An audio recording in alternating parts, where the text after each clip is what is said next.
France 2009, l'objectif chiffré de reconduite à la frontière pour 2010 est de 28 000 individus.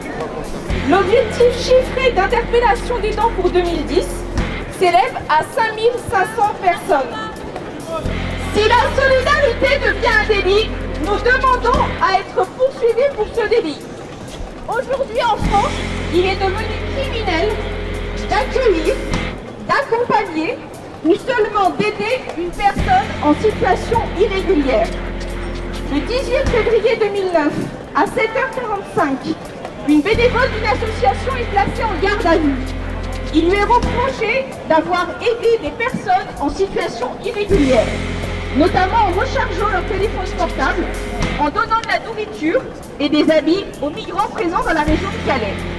Dans tout le pays, de nombreux exemples similaires touchent des travailleurs sociaux, des militants, des citoyens ordinaires. Bonjour, je suis le délinquant numéro 2214 et je suis ici afin de protester contre l'ignominie qui est en train de se dérouler en France, à savoir, comment est-ce qu'on pourrait appeler ça, la maltraitance de personnes qui connaissent des difficultés et également la maltraitance des personnes qui aident ces personnes ayant des difficultés. Alors, je suis bénévole au COVIAM depuis 10 ans et nous soutenons les sans-papiers dans leurs démarches administratives, dans tous les domaines, la préfecture bien entendu, et aussi au niveau de la mairie pour les mariages qui sont de plus en plus difficiles à faire entre deux sans-papiers. Je me reconnais comme délinquant, effectivement. J'ai accueilli une famille qui était déboutée du droit d'asile, qui était expulsée du CADA. Et il se trouve qu'elle est restée à la maison. Ensuite, elle est allée à la Maison Blanche et depuis, elle a été régularisée.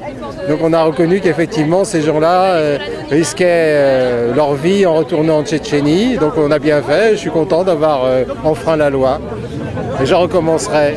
Voilà, j'aide des étrangers en difficulté et sans papier à constituer leur dossier. Je les accompagne devant les tribunaux.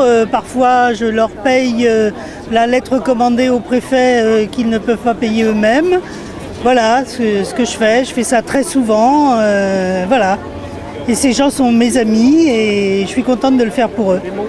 Il m'est arrivé bien souvent d'aider des gens en détresse, des sans-papiers, héberger, transporter, manger avec, enfin différentes choses dont je m'honore, qui représentent ce qu'on appelle la désobéissance civile. Je vais être très bref pour dire pourquoi nous, avocats, sommes là. D'abord, on est là parce qu'on est citoyens comme les autres. Je me souviens notamment à l'occasion des premiers parrainages qui ont été faits à Nice. Ils sont répandus ensuite en France, mais c'est à Nice que l'idée est née. Dans nos voitures, Bébert, qui est là à côté de moi, s'en souvient, je ne sais pas, on a 6, 7 personnes qui étaient chargées et qu'on avait amenées là sur les coins. Donc, ce pour vous dire, transporter des sans-papiers, bien sûr qu'on l'a fait, héberger des sans-papiers, bien sûr qu'on l'a fait, en tant que citoyen, pour nous, c'est un devoir. Très clairement, nous avons pris position par rapport à cette loi xénophobe, en indiquant qu'il est un devoir pour tout citoyen. En même temps, il est un devoir pour tout républicain de considérer que cette loi n'a pas à être appliquée, elle ne nous concerne pas. Je crois que c'est la meilleure des réponses qu'on peut faire à tous les Besson et tous les Sarkozy du monde. Arrive un moment où, parce que l'histoire de l'humanité s'est faite là-dessus, si Crayon, à un moment donné, dit une connerie, si le petit Crayon qui est Sarkozy vient nous dire une connerie, nous, en tant qu'hommes, avons notre liberté de dire non, ça on ne l'applique pas. Parce qu'Antigone est là et que nous sommes tous des Antigones.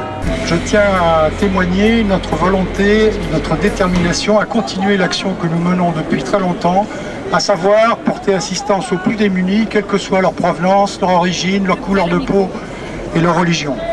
Je suis adhérent au COVIAM, membre du COVIAM, et j'interviens là afin d'aider les sans-papiers, les personnes qui sont en situation irrégulière.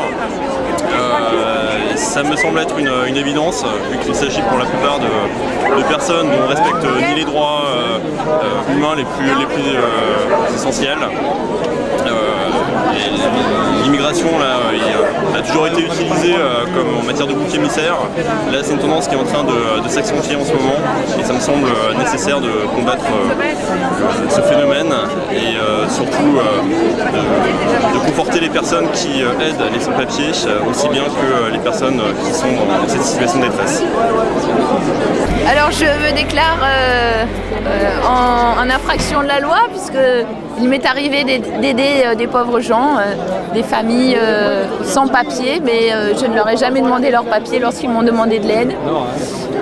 Des hommes, des femmes et souvent accompagnés d'enfants qui avaient besoin d'hébergement et je les ai tout à fait normalement logés à la maison et nourris et aidés en leur donnant à manger de temps en temps. Et il m'arrive régulièrement de donner des affaires à des gens qui en ont besoin, de les dépanner quand ils en ont besoin. Et il ne m'est jamais venu à l'idée de savoir s'ils avaient des papiers ou pas.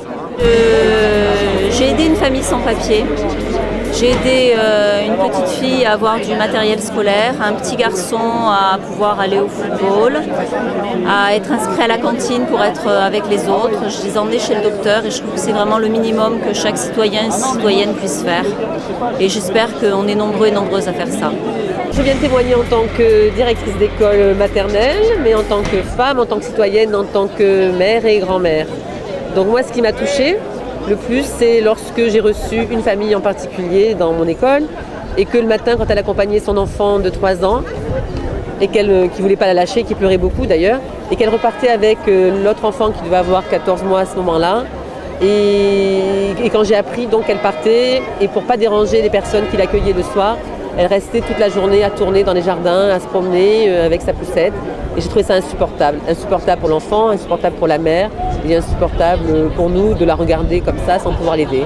Donc bien évidemment, nous lui avons tendu la main, nous avons essayé de trouver des solutions, nous l'avons hébergée. Voilà. Maintenant, à l'école, il y a plusieurs familles et on paye même leur repas de cantine pour qu'ils puissent au moins avoir un repas chaud à midi. Voilà, si en ce sens-là je suis une délinquante, eh ben, je suis une délinquante. Je suis une délinquante solidaire car dans la communauté Emmaüs Côte d'Azur, j'accueille des personnes en situation irrégulière et surtout des personnes en situation de détresse. Et je continuerai à œuvrer dans ce sens. Je suis le numéro 6 de délinquants solidaires et je veux bien être poursuivie si la solidarité est devenue un délit dans notre pays. Et partout le monde bouge, et partout le monde éclate. Là où règne le silence, certains font porter leur voix. Partout le monde bouge, partout le monde éclate. Là où règne le silence, et quand des voix jusqu'au rempart du royaume où l'on adore que l'or. Tout là-haut, dans mon bastillon à gouverner chez des générations. Ne voyez-vous pas qu'il est trop tard, qu'il est trop tard, qu'il est trop tard que le monde se rassemble. Contre vous. Faites du bruit pour ce Maui Africa, s'il vous plaît, frère.